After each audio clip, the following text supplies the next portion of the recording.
Hi నమస్తే. ఈరోజు hotel style Puri curry ఎలా చేయాలో చూద్దాం. ముందుగా ఒక ప్యాన్ తీసుకుని అది కొద్దిగా వేడెక్కగానే 2 స్పూన్లు ఆయిల్ వేసి అందులో 1 స్పూన్ శనగపప్పు, కావాలంటే 1 స్పూన్ మినపప్పు కూడా వేసుకోండి. నేను ఇక్కడ వాడట్లేదు.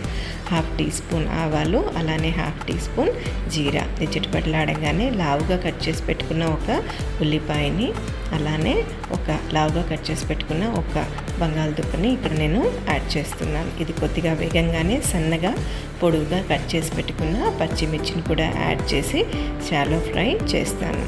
ఇది షాలో ఫ్రై అవ్వగానే కొద్దిగా ఉప్పు, రుచికి సరిపడా ఇది తొందరగా మగ్గడం కోసం, కానీ దీన్ని ఎక్కువగా మగ్గనివ్వద్దు. మనం పసుపు వేసుకుందాము. ఇది పసుపు వేసిన తర్వాత సన్నగా కట్ చేసి పెట్టుకున్న ఒక టమాటో వేద్దాము. ఇది పులుపు కోసం వేస్తున్నాను నేను ఇక్కడ.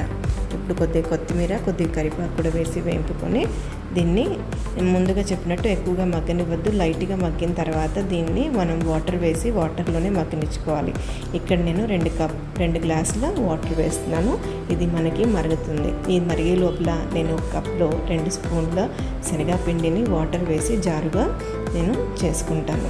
ఇది ఆనియన్, ఆలు ఉడికిపోయినట్లయితే అందులో మనం ఈ బేసన్ శనగపిండి మిశ్రమాన్ని వేసి కలిపి ఒక 2 నిమిషాల పాటు ఉడికించుకుంటే ఆల్మోస్ట్ మన hotel style Puri curry ready అయిపోయినట్టే. దించే ముందర కొద్దిగా ధనియా పొడి వేసి మనం సర్వ్ చేసుకుంటే యమ్మీ పూరీ కర్రీ రెడీ. మరి మీరు ట్రై చేసి మీకు ఎలా కుదిరిందో నాతో చెప్పండి. నేను జయశ్రీ, మనంతో మనం. నమస్తే.